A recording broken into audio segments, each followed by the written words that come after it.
I come from the traditional banking industry, started out in ABN AMRO in the Netherlands. I'm originally from there. And they had something new already in 1998, and it was called the internet. And it was something that was scary, you know. I mean, what does a bank do on the internet? There's absolutely nothing to do with banks. If you want to transact on the internet, they will steal your money. They will do all kinds of stuff, and you won't be able to do anything against it. And it started out, and now you can see everybody has a banking app on their mobile phone, which was unthinkable only a few years ago. And you can see the same now happening with Bitcoin. The change will be there, but we need some traditional things in there as well. We can't just say, well, we're going to disrupt everything and going to build it from new. Because that happens a lot in, for instance, countries where people say, revolution, we don't want the government anymore. And then 10 years later, it's actually the revolutionaries sitting there nice in their palaces. And there's another guy coming up, we don't want the government anymore. But if you have a proper takeover, you will see that it will be good for everybody. So one of the first things that we discussed this morning already, can Bitcoin actually replace money? Is it a commodity? Is it a currency? Or is it something else? Well, if you look at it, money and Bitcoin. Bitcoin is decentralized. There is no central bank. There is nobody that can say, I represent what Bitcoin is. I determine what the value of Bitcoin will be. This is actually a computer program that decides. This has been designed by Mr. Satoshi Nakamoto, who we don't know who he is, so that's already adding a little bit of mystery to the mix, of course. But it's not like with a currency where you have a central bank that says, today the rand is worth an X amount. Now, I live in Singapore now, and the Singapore government, in this case the Monetary Authority of Singapore, MAS, they decide what the Singapore dollar is worth. How do they do that? Nobody knows. Very mysterious. They have a basket of other currencies, and they will determine the value of the Singapore dollar with those currencies. Now, there are smart people that have worked out how this might work, but we don't officially have any confirmation on how the government does it. Now, I will come later to that, why we still trust the government to decide what the Singapore dollar will be. Not with Bitcoin. We don't need that trust. We know that it's in there. We know how it's determined. We also know that the value is determined by the market value, so demand versus supply. And it's very open and transparent. We've already heard about people doing arbitrage between different exchanges. And I think Bitcoin is one of the few things of value where this is still appreciated. If you do arbing on foreign currency, people don't really appreciate it. George Soros, for instance, did a lot of those speculations on foreign currency, the Malaysian ringgit. I don't think he's going to go on holiday to Malaysia anytime soon, even after all these years, because they don't like him that much over there. It's pseudonymous, not anonymous. So that means that a lot of people think, well, crooks are using Bitcoin because you can use Bitcoin without anybody finding out who you are. Now, again, in the beginning years of the internet, you had something called email. And people said, who's going to use email? Because you can send email and spoof your email address, and nobody will know that it was you who sent the email. You can't trace it. Well, we now all know better, right? You can trace email. You can trace where it came from. Maybe not directly to the person who sent it, but you can definitely trace it back to the computer that was used to send it. The same with Bitcoin. It is traceable. It's actually more open than currency transactions. Because one of the things that you have with currency transactions is you need several banks for most payments, especially international payments. It's called correspondent banking. So that means that if I want to send money and I use a bank in, for instance, Singapore, and then I send the money from Singapore to yet another country, it's going to be very difficult for an investigator to find out what happened in Singapore itself because of something called banking secrecy. And yes, banking secrecy is a way of the past. We've seen it in Switzerland. Basically, the Swiss financial system was built on banking secrecy. It's not there anymore. After the financial crisis, government said, hey, we don't want our people to stash money in your bank. Why? Because they have to pay taxes over it. And that is really something that is the way of the future. So you have your personal privacy, but there won't be any secrecy anymore because, like it or not, you have to pay your taxes, because who else is going to pay for the roads that you drive on and the security that you enjoy, more or less, depending on the country where you live in, of course. Now, one of the things at this very moment is also that Bitcoin is not regulated. And of course, everybody knows banking is regulated up to here. Every day there's new regulation coming out, or existing regulation is revised. And the only people happy with that are compliance officers, because it means that we always have a job. And of course the lawyers, don't forget the lawyers, because they will have the better paying jobs always.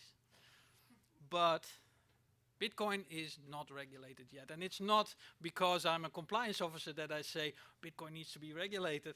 I mean, I can find a job in the financial industry. I've been there for years.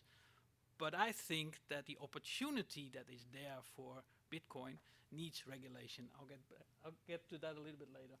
And that is also, Bitcoin, at this moment, you hear a lot of bad press, right? And a lot of people say, well, it's all because Bitcoin is worthless. You know, people steal it, people defraud you, all kinds of bad stuff happen, and it's all because of Bitcoin. But you know what was used for centuries, literally, to do the same stuff? Maybe not online, but anywhere else. It's called cash. And cash is still king, believe me. 80 to 90% of all the frauds are still happening in the currency space and not in the Bitcoin space. So the opportunities are there as well, and that's why I'm so happy that I can speak in a continent like Africa, and also in the continent where I live, Asia, because there's huge opportunities for people that simply don't have the opportunity to use currency. Why? Because simply there's no bank in the village. And one of the things that you still need to spend cash is those silly notes and even sillier coins. And how do you get them to the people if you don't have a banking branch in your village? 48% of e-commerce transactions in Africa were paid by cash on delivery. Can you imagine? You order something online, you send an email out to say, hey, where's my shipment? You get an email back, or maybe even an SMS on your phone. And then you have to pay with those silly coins and those silly notes. Why not use pigeons? I mean, this is really something that is so old-fashioned that you don't even think about it anymore. But all of us, of course, are brought up with paper money and with coins. But in reality, everything now goes online. Your email, your banking transactions, your orders at Amazon or wherever. Why not money?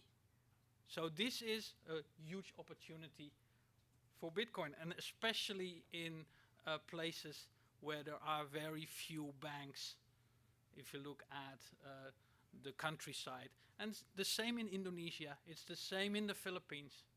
Everybody has a mobile phone, the infrastructure is there, but there are no banks because there's simply not enough profit to be made to have a banking branch. And of course everybody says, hey, it's 100% risk-free, right? You order online, you get your business, and that's it. Well, is that really true? We've heard this a few times today. Trust, fear. If I order something online, how do I know that I will get it? But also, don't forget the other way around. When I was working in the bank, one of the countries that was feared the most by banks when it comes to online transactions is, for instance, Nigeria. Because, you know, everybody here probably has received these emails saying like, hey, I have a business proposition for you. I have 480 million US dollars in some forgotten bank account, and I need you to help me out. And I'll pay you, well, 10%. Of course, I need your bank account. I need your name and address. And then later on, you'll get an email. Okay, oh yeah, I also need a little bit of pre-funding because I don't have any money to bring it out. So please send me 1,000 rand so I can send it to your bank account. Of course, it never happens. And that's why banks were always allergic to Nigeria. Is that really, really necessary? What if you are using online transactions that are irreversible? So, for instance, I'm a merchant and I'm ordering my stock somewhere in the US. Why wouldn't you trust me if I send you a credit card payment? Another fraud. I send you 1,000 in credit card payments and then I reverse the transaction. But you've already sent out your goods to me. What if I use Bitcoin? I send you Bitcoin. I can't reverse the transaction. I don't need you to trust me because you have my money. So, Mr. Amazon, I trust you because you are a big company. You don't have to trust me because you have my money already. That's a huge opportunity for somebody who is a genuine merchant in a country that is high on the risk list of most banks.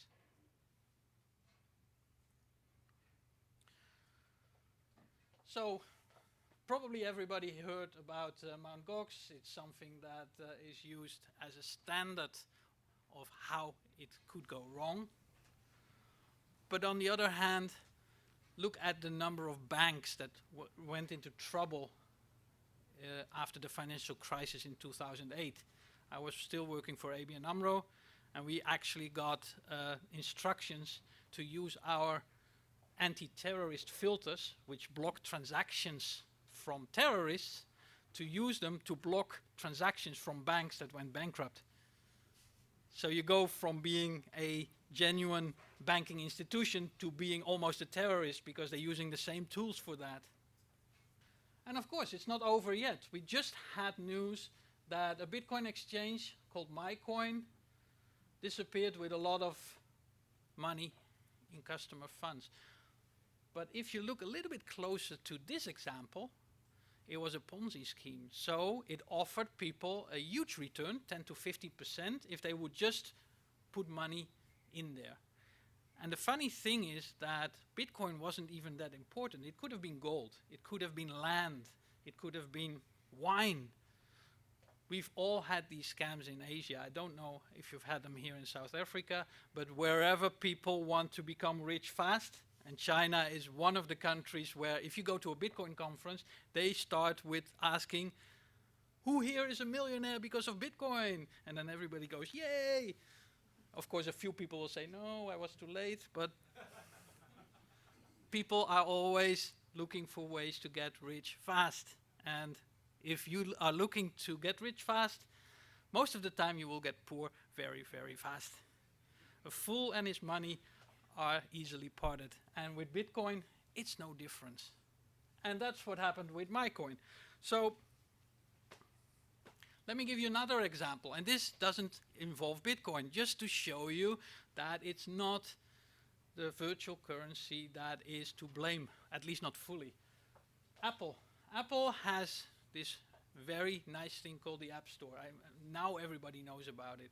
You can load small programs on your phone and you can do almost anything with it. There's an app for it.